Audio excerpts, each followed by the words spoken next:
Ini saya Kristika Motondang akan menjelaskan tentang teori Trade and Vector.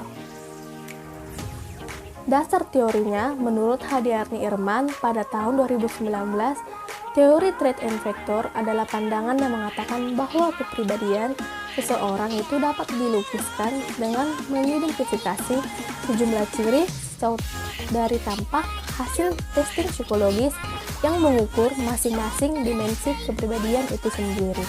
Selanjutnya, teori Trade and Vector memberikan asumsi bahwa kecocokan antara trait dengan vektor akan melahirkan kesuksesanmu dalam suatu karir yang dilalui oleh seseorang dan begitupun sebaliknya, kegagalan dalam mencocokkan trait dengan vektor akan menimbulkan kegagalan dalam sebuah pekerjaan atau sebuah karir yang akan kamu enyam. Asumsi dasar teori Trade and Vector. Yang pertama, setiap individu mempunyai sejumlah kemampuan dan potensi serta taraf inteligensi umum, bakat khusus, taraf kreativitas, mewujudkan minat, serta keterampilan yang bersama-sama membentuk suatu pola yang khas untuk individu itu sendiri. Yang kedua, pola kemampuan dan potensi yang tampak pada seseorang yang menunjukkan hubungan yang berlain-lainan dengan kemampuan dan keterampilan yang dituntut pada seseorang pekerja di berbagai bidang pekerjaan tertentu. Kurikulum sekolah yang berbeda akan menuntut kapasitas dan minat yang berbeda. Dengan kata lain, individu akan belajar dengan lebih mudah dan efektif apabila potensi dan bakatnya sesuai dengan tuntutan kurikulum. Yang keempat, setiap individu mampu dan berkeinginan untuk berkecenderungan untuk mengenal diri sendiri serta memanfaatkan pemahaman diri untuk berpikir lebih baik. Selanjutnya akan dilanjutkan oleh saudara Sarah. Baiklah teman-teman, saya akan melanjutkan penjelasan dari teman saya tadi, yaitu tentang aplikasi penerapan dalam proses konseling. Dari pemahaman teori Trade and Vector, banyak hal yang bisa dilakukan oleh seorang konselor dalam penerapannya di lapangan secara gratis. Besar tidaknya ada 4 langkah yang diterapkan konselor, yaitu yang pertama, konselor dapat mengenal klien dengan data yang akurat dan sangat lengkap sehingga data klien menjadi modal awal bagi seorang konselor untuk melakukan proses-proses yang preventif, kuratif, dan diplomat. Dan yang kedua, konselor juga dapat mengadakan peninjauan terhadap berbagai pekerjaan yang ada, dilengkapi dengan pengenalan sifat, pekerjaan, keahlian yang dibutuhkan, pekerjaan, dan prasyarat-prasyarat lainnya, sehingga seorang konselor sangat betul memiliki referensi-referensi dan wawasan-wawasan yang luas serta sempurna tentang pekerjaan dan jabatan-jabatan yang ada. Ketiga, mencocokkan potensi, bakat, minat, kecenderungan, keahlian, dan kondisi objektif lainnya yang dimiliki oleh klien dengan pekerjaan dan jabatan yang ada. Dan yang keempat, melakukan konseling dengan klien dan mendiskusikan perihal sehubungan dengan data diri dan pekerjaan untuk melakukan pilihan, keputusan diri, dan berbagai solusi terhadap masalah yang dialami klien. Dari uraian di atas dapat dipahami bahwa konseling karir mencocokkan kedua faktor ini, yaitu dari diri dan okupasional. Dengan bertambahnya pengalaman, maka proses penyesuaian menjadi lebih efisien. Teman-teman, saya Marlina Syotang. Saya akan melanjutkan presentasi dari teman kelompok saya. Saya akan membawakan materi tentang contoh materi dan layanan dalam teori Trade and Vector, di mana contohnya itu seorang saat ada di kelas 12 SMA belum dapat menentukan pilihan program studinya di perguruan tinggi nanti. Maka disepakati akan dikumpulkan data tentang siswa yang relevan, yaitu tentang taraf intelijensi, bakat khusus, dan minat melalui testing psikologis atau analisis.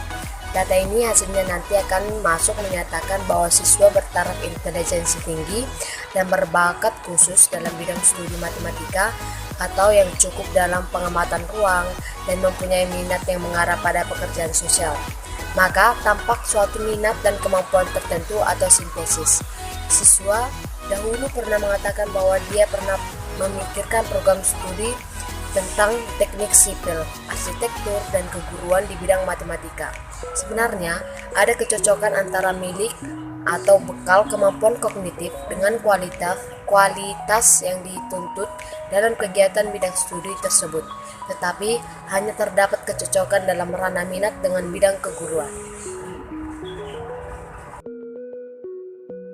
Selanjutnya, saya akan melanjutkan lagi, yaitu dengan demikian, inti dari kasusnya adalah menentukan memilih suatu bidang studi yang menuntut pola kualitas yang sesuai, baik dengan kemampuan di bidang kognitif maupun dengan arah minat atau diagonis yang dimiliki masing-masing. Implikasi dan hasil diagonis ini adalah supaya siswa meninjau kecocokan antara pola kualifikasi yang dituntut dalam ketiga bidang studi tersebut dengan pola kemampuan dan minat yang telah diidentifikasi pada dirinya sendiri atau prognosis. Peninjauan ini dilaksanakan dalam wawancara dengan konselor. Sampai akhirnya, siswa memilih program studi matematika di Fakultas Ilmu Pendidikan, sarjana atau konseling. Siswa menghadapkan kembali kalau ternyata timbul kesulitan dalam pelaksanaan keputusannya atau flow.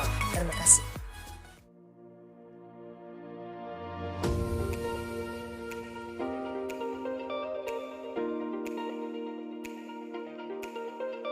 Selanjutnya, kami akan menjelaskan tentang teori Myers-Briggs Indicator atau MBTI. Pengertian teori Myers-Briggs Indicator berdasarkan pemikiran G.G. Jung pada tahun 1921 sampai 1971 mengenai persepsi judgement dan sikap yang digunakan oleh setiap tipe yang berbeda dari individu. Persepsi adalah kemampuan psikologis individu untuk sadar pada hal-hal, orang, dan ide yang melibatkan berbagai cara untuk menyimpulkan apa yang telah dipersepsikan individu tersebut. Teori Myers-Briggs menyimpulkan bahwa setiap individu mempunyai 4 macam modus utama untuk beroperasi, antara lain yakni yang pertama, aliran kita atau mendefinisikan dari mana kita dapat energi atau stimulus, apakah dari luar extrovert atau dari dalam introvert. Dan kedua, bagaimana cara kita menerima informasi merujuk pada cara yang kita berinteraksi terhadap suatu informasi. Apakah dengan kelima indera kita ini atau sense dalam atau introvert.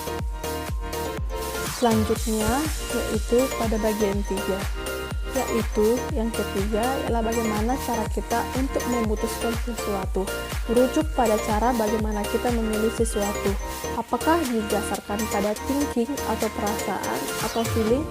Dan keempat, apakah kita lebih menyukai teori analisir terencana dan lebih terjadwal atau yang lebih fleksibel dan lebih nyaman terbuka dengan lingkungan yang lebih santai atau receiving. Baiklah teman-teman, saya akan melanjutkan presentasi dari teman kelompok saya, yaitu tentang aplikasi dalam teori Myers-Briggs, yaitu pada kepribadian. Teori Myers-Briggs ini pengaplikasiannya dijadikan sebagai suatu indikator sebuah teks MCBI, yaitu tes yang bertujuan untuk mengidentifikasi tipe kepribadian seseorang individu, yakni seperti satu, memahami orang lain, yang kedua menghargai perbedaan, yang ketiga pengembangan diri, yang keempat memilih karir, yang kelima tim building atau tim membangun, yang keenam penyelesaian konflik, yang ketujuh memperbaiki komunikasi.